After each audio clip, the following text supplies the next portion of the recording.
राधा स्वामी जी, इस सृष्टि में बहुत सी ऐसी ताकतें हैं जिन्हें रिद्धियां सिद्धियां भी कहा जाता है, और वह रिद्धियां सिद्धियां जीवों को बहुत कुछ दे देती हैं, लेकिन 84 के चक्कर से वह कभी भी मुक्ति नहीं दिला सकती।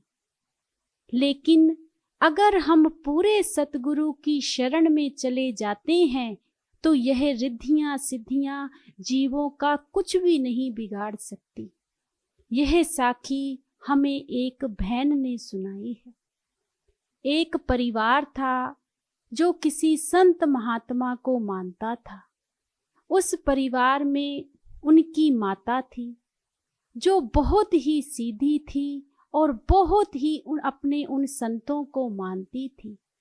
पूरा परिवार उन संतों के पास जाता था और वह माता भी उन संतों के पास जाती थी, और हमेशा उन संतों से एक ही बात कहती थी कि मुझे कोई ऐसा जाप दे दीजिए जिस जाप को जपकर मैं उस मालिक को अंदर ध्यान कर सकती हूँ, अंदर से उस मालिक के दर्शन कर पाऊं।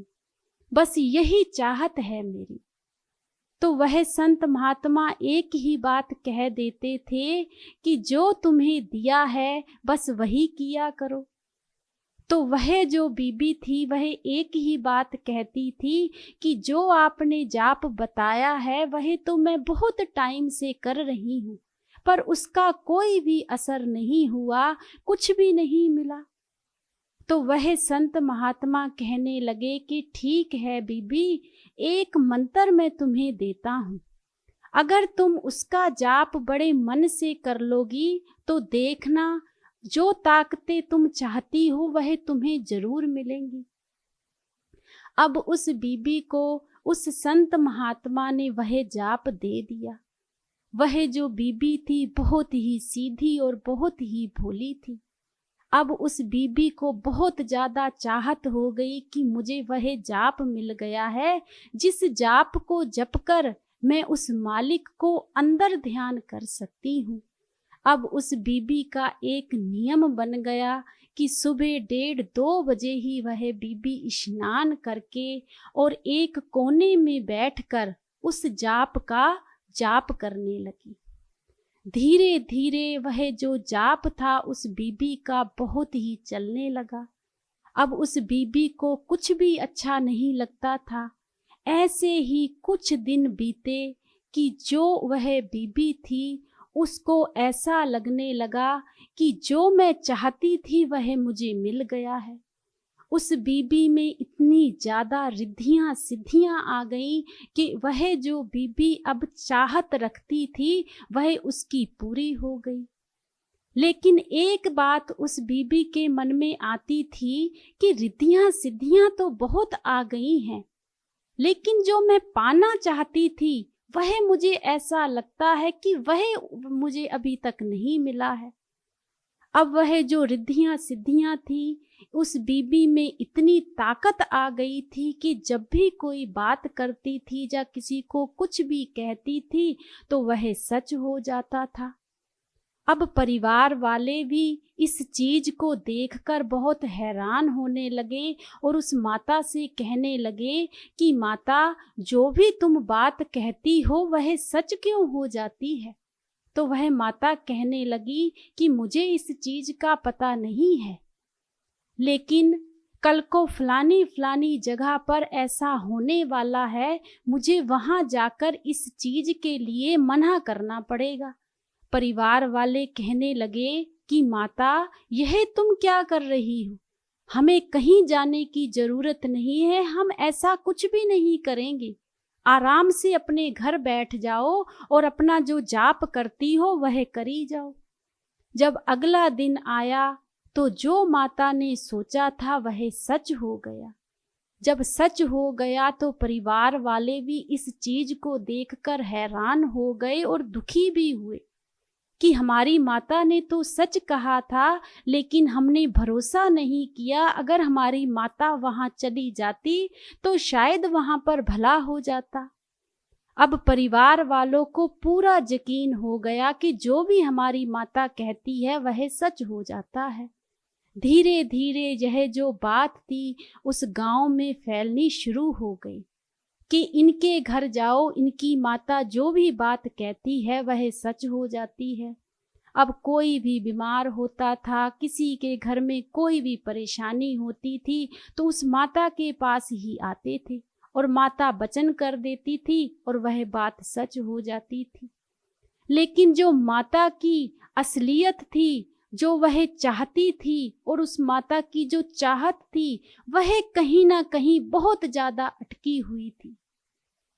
उस माता के मन में एक ही बात आती थी कि मैंने तो जाप किया था उस मालिक को अंदर पाने के लिए, लेकिन यह रिद्धियां सिद्धियां मुझ पर इतनी ज्यादा हावी हो गई हैं कि इनको मैं कंट्रोल ही नहीं कर पा रही हूँ।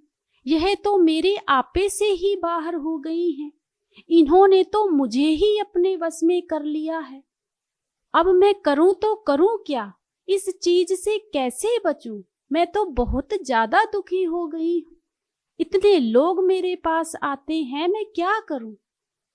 एक दिन वह माता यह बातें सोच ही रही थी कि उसे क्या आवाज आती है कि कल को जो परिवार तुम्हारे घर आएगा उस परिवार में एक ऐसा भी सदस्य होगा जिससे तुम बिल्कुल भी बात नहीं करोगी। यह आवाज उस माँ को आई। जब अगला दिन आया तो एक परिवार उनके घर आया। वह जो परिवार था वह अपनी माता को लेकर आए थे, वह भी बहुत बीमार थे। जब माता को लेकर आए तो उस माता ने देखा कि परिवार वाले तो सारे आए हैं, लेकिन उनके साथ एक ऐसा मेंबर भी आया है जो बहुत दूर एक पेड़ के नीचे खड़ा हुआ है। अब उस माता ने उस परिवार से पूछा कि आप सभी लोग तो आए हो, लेकिन वह कौन है जो एक पेड़ के नीचे ही खड़ा है, वह यहाँ तक क्यों नहीं आया? तो परिवार वाले कहने लगे कि वह इन चीजों को मानता ही नहीं है, वह इन चीजों को पाखंड समझता है, वह सोचता है इन चीजों से कुछ नहीं होता। तो वह माता कहने लगी, अगर उसकी यह सोच है तो फिर आप लोग यहाँ क्या करने आए हो? तो वह परिवार वाले कहने लगे कि हम तो बहुत परेशान हैं इस माता की वजह से, इसीलिए हम अपनी माता को लेकर आए हैं, आप इनको ठीक कर दीजिए। तो वह जो माता थी वह कहने लगी, पहले तो उस भाई को मेरे पास बुलाओ। तो उस माता ने जब उसको आवाज दी और वह जो भाई था उस माता के पास आ गया, तो वह माता कहने लगी कि भाई तुम इतनी दूर क्यों खड़े थे उस पेड़ के नीचे?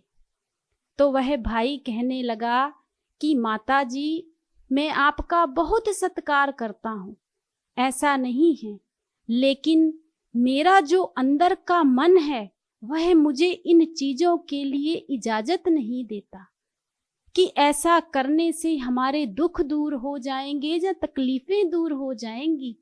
यह तो दुख तकलीफें हमारी जिंदगी का हिस्सा है। इन्हीं दुख तकलीफों से गुजरकर हम 84 लाख जूनों को काटकर उस मालिक तक पहुंच सकते हैं, लेकिन यह सब भ्रम है और इस परिवार को मैं समझा नहीं सकता। तो वह माता कहने लगी कि भाई तुम तो बहुत अच्छी बातें करते हो, पर मुझे भी तो बताओ, तुम क्या किसी और को मानते हो? तो वह भाई कहने लगा, पहले तो माता मैं यह बात कहना चाहता हूँ कि तुम्हें तो यह मना किया था किसी ने कि मुझे आवाज मत लगाना, मुझसे बात मत करना, पर आप तो मुझसे बात कर रही हो। जब यह बात उस माता ने सुनी तो वह हैरान हो गई कि इस भाई को कैसे पता है कि मुझे मना किया था इनको बुलाने के लिए। वह माता कहने लगी कि यह बात का आपको कैसे एहसास हुआ? तो वह भाई कहने लगा कि यह भी मेरे सतगुरु का कमाल है। जिन संतों के पास मैं जाता हूँ उनके भजन सिमरन का यह सारा चक्रव्यूह है। तो वह माता कहने लगी कि मुझे भी वहां पर जाना है। तो वह भाई कहने लगा, आपके पास तो माता सभी कुछ है, रिद्धियां सिद्धियां आपके पास हैं, सब कुछ आप जानती हो, आप वहां जाकर क्या करोगी? तो वह माता कहने लगी, यह तो बात मैं वहीं जाकर बताऊंगी, बस मुझे भी वहां पर जाना है जहां तुम जाते हो। अब वह जो माता थी वह उस भाई के साथ अगले दिन वहां पर पहुंच गई जिन संतों महात्माओं को वह भाई मानता था। जब वहां पहुंची तो वहां पर जो महापुरुष बैठे हुए थे उन्होंने अपने आप ही उस बीबी को आवाज लगाई कि इतने समय से आप कहाँ थी, अब आई हो?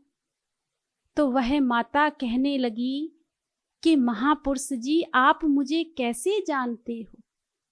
तो महापुरुष कहने लगे, हमारा तो जन्मों जन्मों का रिश्ता है, तुम्हारी तो बहुत ज्यादा भक्ति थी, पिछले जन्मों में तुमने बहुत अच्छे कर्म किए थे, बहुत अच्छी भक्ति थी, लेकिन तुम इन किन चीजों में फंस गई हो? तो वह माता कहने लगी कि मैं इन चीजों से बहुत ज्यादा परेशान हूं। मैं किसी संत महात्मा के पास जाती थी तो मैंने उनसे कहा था कि मुझे एक जाप दे दीजिए, उस जाप से मैं सतगुरु को अंदर पाना चाहती हूँ, लेकिन मेरे पे तो इतनी ज्यादा रिद्धि सिद्धि हावी हो गई कि उनका कंट्रोल मेरे वश में ही नहीं है और मैं तो अपने आप को ही भूल चुकी हूँ। तब महापुरुषों ने उस बीबी के सिर पर हाथ रखा और एक ही बात कही कि जाओ बेटा, आज से यह रिद्धियां सिद्धियां तुम्हें बिल्कुल भी परेशान नहीं करेंगी, यह भी तुम्हारा पानी भरेंगी, देखना। और आज जो मैं तुम्हें जाप दे रहा हूँ बस उसी का ही नाम ध्याना है और वह जाप ना तो किसी को बताना है और ना ही इसका जिक्र करना है, और बस अपना एक ध्यान होकर अपना सिमरन करते रहना है। अब वह माता कहने लगी कि ठीक है। जब उन महापुरुषों ने उस माता को अपना भजन सिमरन दिया, अपना वह जाप दिया, तो वह जितनी रिद्धियां सिद्धियां थी, जितने भी उस माता पर यह चीजें हावी हुई थी, वह धीरे धीरे कम होनी शुरू हो गई, उस माता के कंट्रोल में आना शुरू हो गई। क्योंकि माता की भक्ति तो वैसे ही बहुत थी, बस चक्कर उल्टा चल चुका था। चक्कर क्या था? पूरे सतगुरु की शरण में ना जाना।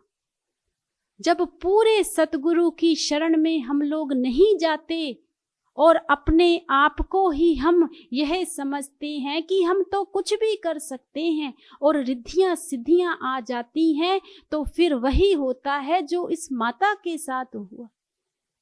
उस माता ने फिर उस महापुरुषों का भजन सिमरन शुरू कर दिया और जो वह माता चाहती थी वह सारा कुछ सच हो गया और उस मालिक को उस माता ने अंदर पा लिया।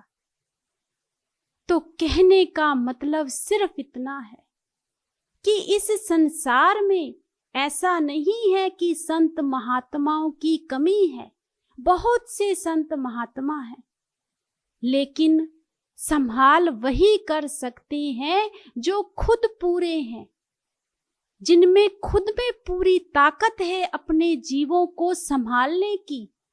अगर उनमें ताकत होगी तो तभी वह अपने बच्चों को संभाल सकते हैं, नहीं तो ऐसे ही होता है जब हम जाप करते रहेंगे और हमारा गुरु भी पूरा नहीं होगा तो रिद्धियां सिद्धियां आ जाती हैं और उन रिद्धियों सिद्धियों को ही हम लोग समझ जाते हैं कि हम भी गुरु बन गए हैं, हम में भी ताकत आ गई है, लेकिन ऐसा कुछ भी नहीं होता।